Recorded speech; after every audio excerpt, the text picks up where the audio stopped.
In this video, I'm going to introduce you to a radio station, KRCL 90.9 FM. I want to define the mission and values of the station, describe how it got started with a little history, share with you its vision for the community and goals, then describe how the station works, what is needed to keep it running, what does it give back to the community, what process does it go through, and then the desired outcomes or goals of what they are able to do. Then I will do a short evaluation on what my experience has been in volunteering with them. KRCL 90.9 FM is Northern Utah's only nonprofit, member-supported public radio station. It is dedicated to a contemporary mix of music and community information 24 hours a day.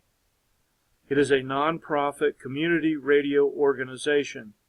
Listeners Community Radio of Utah is heard on the air along the Wasatch Front and back, as well as being streamed worldwide.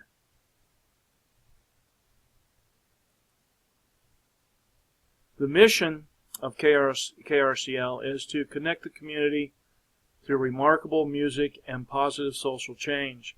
Through music and stories created for a culturally open-minded community, KRCL is a catalyst for creating a better, more inclusive, and engaged Utah.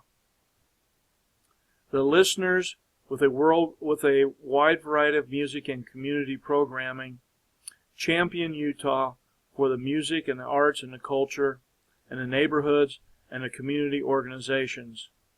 KRCL celebrates diversity and encourages community engagement and a strong commitment to a healthy environment while promoting a positive global identity for Utah. It plays a distinctive blend of music, from alternative rock to reggae, blues to bluegrass, and highlights at least one track by a Utah artist every hour. KRCL believes that radio can be a town square for a community, a centerpiece of music, cultural and social happenings, and that it can also break down barriers and bring people together.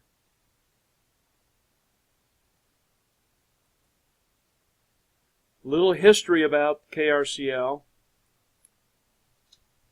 1979, December 3rd, is when the radio station first came on the air. So more than 40 years ago, there were a group of individuals who wanted to create some way that they could develop conversations within the community, some way that they could invite the community to participate, and it could be inclusive, and it could be a place where opinions are welcomed. In order to do that and create that town square, they used music as an avenue. In addition to that, they want to include the youth culture and promote youth programs that will help them prepare for the media and the digital age that's ahead.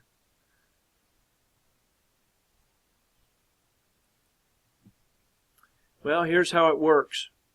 Licensing is most important. In order to be functioning as a radio station, they need to maintain an FCC licensing that will allow them to broadcast over the airwaves.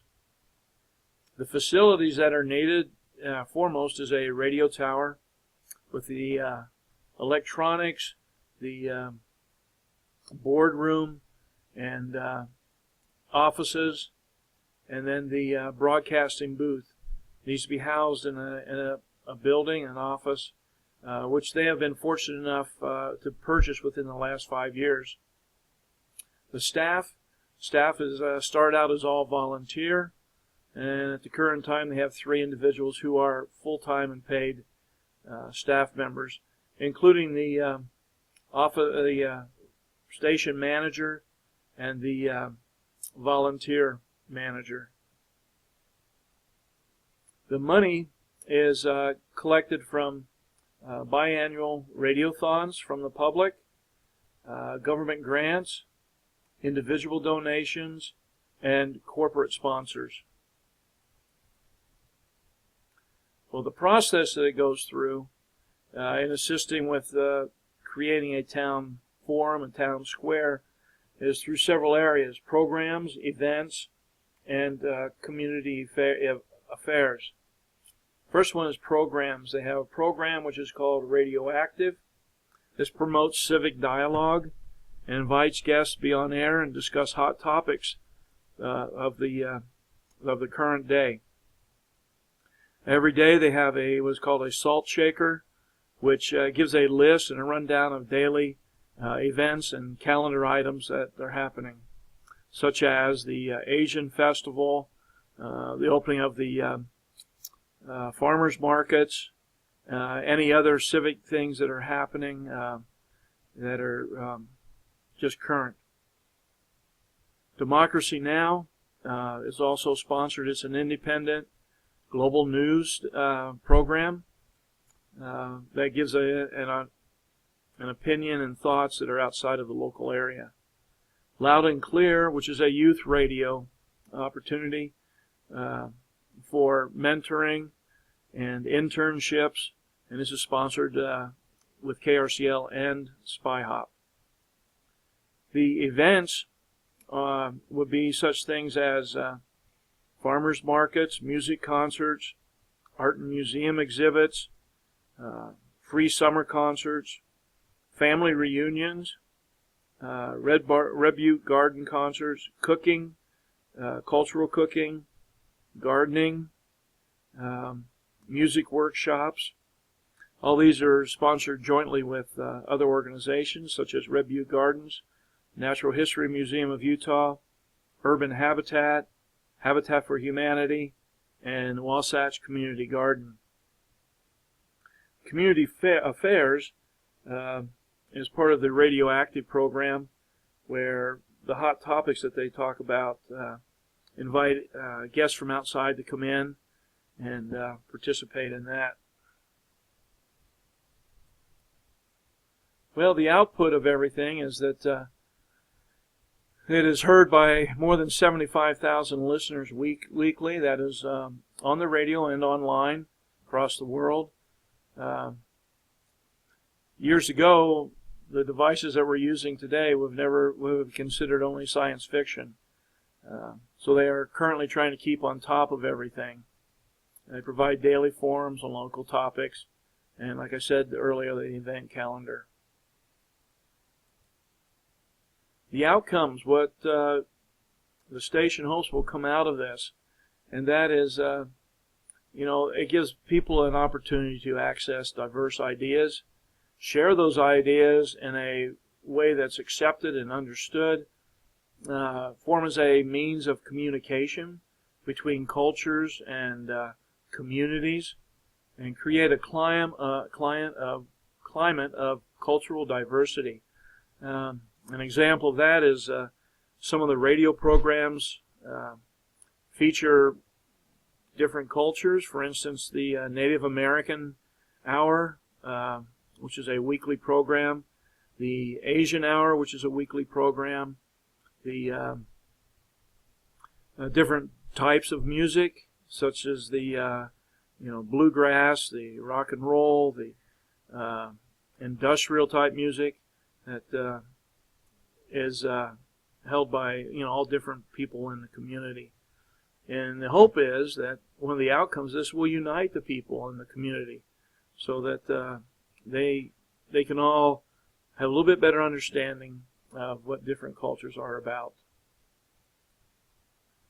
Well, my evaluation of my time in helping KRCL deals with several different areas. The training, I received a short training.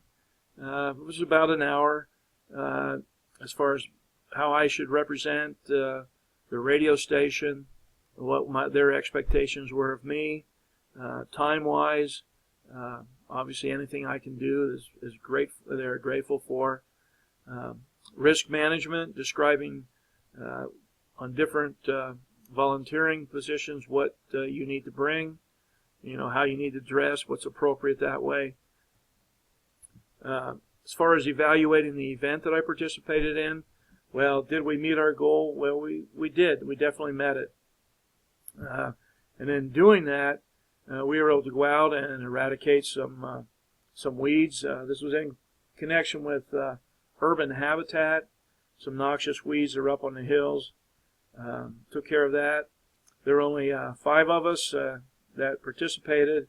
We were able to clear out an area of some very noxious weeds.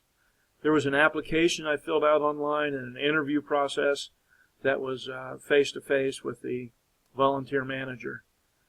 Job descriptions, it depends on what you're doing because it varies from time to time and what you're volunteering for. But there are just job descriptions that are available and are written out so that everybody has an idea of what they need to be participating in. A few references, I'd like to thank those who, krcl.org and Dr. Lawver for helping with the information and getting us started on this.